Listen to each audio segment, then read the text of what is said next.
Sad times for the American voter. That is the subject of this evening's Talking Points memo. No matter who wins the election, there will be little joy. Both Clinton and Trump would enter the White House under dark clouds. They would be the most unpopular president-elects in history. Talking Points believes most Americans simply want the tawdry campaign to end. It's that terrible for the country. It should come as no surprise to anyone that more women are emerging to hammer Trump. Piling on is now an American sport. And like the NFL games, the news media has set up programs where so-called experts sit around for hours offering gross speculation about things they could not possibly know anything about. In America today, all accusations are convictions. Therefore, both Trump and Clinton, who have extremely controversial resumes, will be battered without mercy right up to Election Day. WikiLeaks apparently has thousands of emails left to drop on Clinton. Expect a torrent of personal accusations against Trump.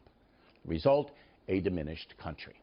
We the people do not deserve this, but there's little we can do about it. Clinton and Trump won the nominations. That's our system. Both have dubious histories, but voters did not seem to care. People ask me all the time, where are the inspirational leaders like the Roosevelts and Ronald Reagan?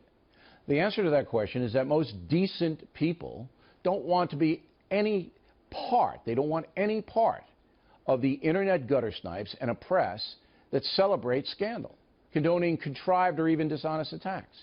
Thus, many good leaders simply sit it out. By the way, there are no journalistic standards anymore, as the WikiLeaks hackers have demonstrated.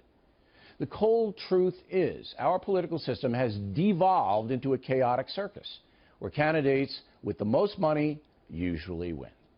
Summing up, with no privacy in the country anymore, with little restraint in the media, with millions of Americans more interested in texting and social media than actually experiencing life, we have now come to a point in history that would give Nero solace. The next president of the United States will either be Hillary Clinton or Donald Trump. As Cronkite once said, that's the way it is. And that's a memo. Now for the top story tonight, reaction with us here in New York City, Newt Gingrich, author of the new novel, Treason. So where am I going wrong here, Mr. Speaker? Sadly, I don't think you are. It's a pretty dark scenario. This is probably the worst presidential election certainly in the last 100 years. I think it's the worst in history. I was looking at the Jefferson-Adams mudslinging, which was pretty vicious, but not on this level, with the press able to get out in a heartbeat anything the press wants to get. And a good friend of mine, Barry Castleman, who writes a blog in Minnesota, wrote a piece Tuesday about what he called a news media coup d'etat. He said he's seen bias before, but on Friday he watched virtually the entire news media attempt to destroy the candidate of one of the two parties. But they have to report these things, particularly when they're on tape, don't they not? They don't have to report them for 72 continuous hours. They don't have to take a poll at the peak of the reporting. I mean, you know, the poll that came out on Monday was totally false.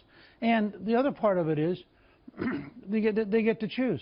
You have WikiLeaks saying things such as the thing that's going to be in your show later on, which is Hillary Clinton gives a secret speech to a Brazilian bank and says, "My dream is open trade and open border." We're going to get an expedition on this. But you don't. But that actually, if you think about it, is an amazing comment, which doesn't get the same kind of coverage. It's not going to get the coverage because the salacious stuff always will. It always will. You've been through it. Most politicians have been through it to some extent. When you have accusations that are sensational, all right, it always overrides policy. But think about it. I mean, you've been around long enough. Would never have happened to John F. Kennedy. Would never have happened to Lyndon Johnson. Would never happen to FDR. Right. Because there was a convention. Yes, and that's broken down now. And it's totally broken. Right. And that may be the reality we have to live with for 20 or 30 years. It is not going to change, and that's why good people aren't stepping up, because nobody's perfect. Everybody has things in their past that they don't want to be on the front page of the New York Times or whatever.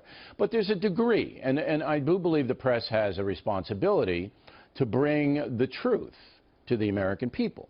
Do you feel that's happening now? No, is the press bringing the truth? I think journalism, in the sense that you grew up with and I grew up with, has totally collapsed. And I think the New York Times candidly has been the leader in its collapse. Because the New York Times at one time, even if it was left-wing with Castro and with Stalin in the 30s, it was nonetheless a place that had very serious reporting. The stuff they've been doing recently on Trump, some of it is an absurdity, and it gets blown up. And you want to give me an example of an absurdity? Well, an example is a woman who said in the middle of a photo shoot she thought that she was touched by the photographer's camera, but then decided, no, it must have been Donald Trump. See, I don't even get into that stuff, because if it's filed, you know, if there's something filed and the police are investigating, and but anybody can say anything at any time. But the whole weight of the assault on Trump are people who never filed a charge, never made a complaint, but the New York Times has brought them all together, and they take something that, and clearly what he said on tape was stupid and despicable, and I'm glad he apologized for it. But this other stuff now is just a piling on of what else can we manufacture? The Fox News poll that we're going to give asks a question, is the tape, Access Hollywood, a game breaker or not? I'm going to give you the results in a moment. But you'll remember that John McCain was put through this mill with an alleged affair that nobody ever proved. And that was a front page story 8 years ago. Well, I was with Meghan McCain on Outnumbered today, and she was reminding people that the stuff that was done to her father is exactly the kind of scurrilous smear that is now being done to Trump. And notice it's very one-sided. I mean, I have never seen... Trump does have a history of being a ladies' man. I mean, so not John McCain doesn't have that history. Right. Trump does. But the crux of the matter is the American people getting the truth about both Clinton and Trump. Are they getting the truth? I'm prepared to stipulate that the candidate I like, Donald Trump, has on occasion been crude, if they'd be willing to stipulate that Hillary's both dishonest and corrupt. But they don't want to stipulate that. They being whom? The New York Times, the Washington Post. No, they're not going to do that. They're not going to make a comparison of behavior between. And the reason they're not going to do it is Bill Clinton. So, you know, his behavior. But I'm not even talking about sex. I'm talking about a woman who says 39 times to the FBI, I can't remember, and then seems to remember everything in a debate. I mean, she's just totally dishonest. Well, okay, but...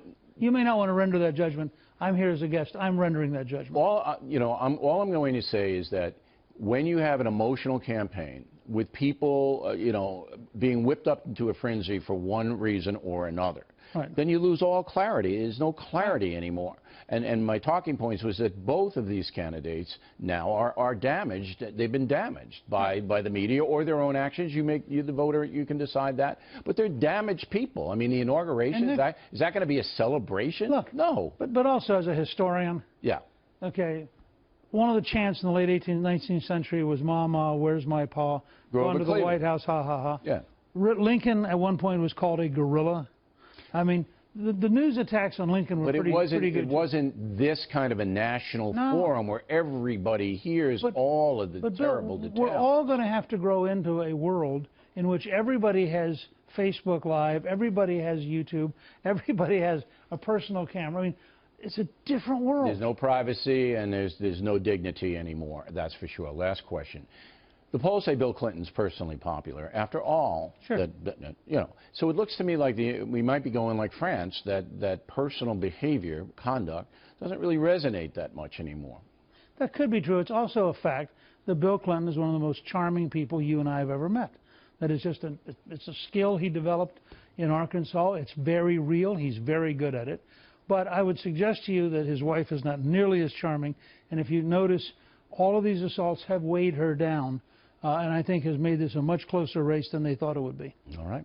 Mr. Speaker, thanks for coming on. We appreciate it. And I'm looking forward to reading your novel. It's a contemporary, Treason. It's a contemporary story.